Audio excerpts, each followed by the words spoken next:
আজকের আমি বানাচ্ছি বাঁধাকপি বাটা। তো বাঁধাকপিটা কেটে নিয়েছি, এটাকে একটা সিটি দেবো, দিয়ে জল ঝরিয়ে এটাকে কাঁচা লঙ্কা দিয়ে বেটে নেব। বাঁধাকপিটা সিদ্ধ হয়ে গেছে, নামিয়ে নিয়েছি। এখন এটাকে মিক্সির বাটিতে বেটে নিচ্ছি, একটা কাঁচা লঙ্কা দিয়েছি, আপনারা চাইলে বেশি দিতে পারেন। তেল গরম হয়ে গেছে, সর্ষের তেল। তো এখানে কালো জিরে দিয়েছি, এখন রসুন দিয়েছি। রসুনটা একটু ঘষনি দিয়ে ঘষে নিয়েছি।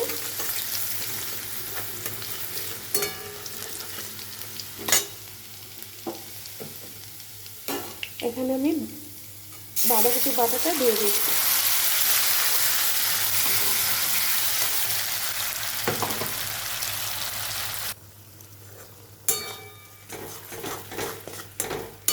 এখানে এখন পরিমাণ মতো নুন দিয়ে দিচ্ছি।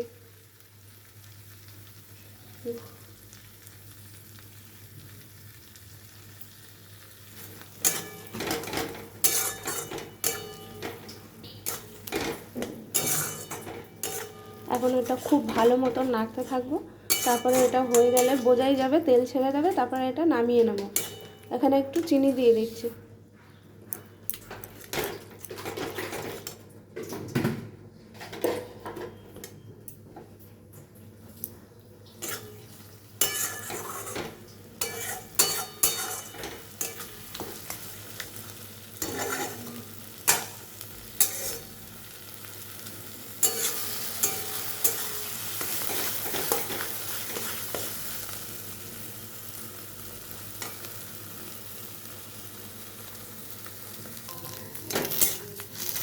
এটা হয়ে গেছে,